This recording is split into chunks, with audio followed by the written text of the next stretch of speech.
In this video, I'll be showing you how you can open an account online on Chase. First, I want you to access chase.com, and then after going into that site, you need to click the Open an Account. Now click the Open an Account button here. Now these are the details that you'll be needing to fill in. First is you need to click the No, I'm not a customer since we are opening a new account. So click the Get Started. And here you just need to finish filling in all these details until you reach the last page of your application.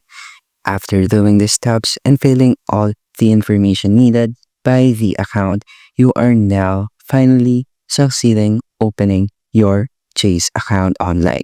And that's it. That's how you can open an account on Chase, and thank you for listening.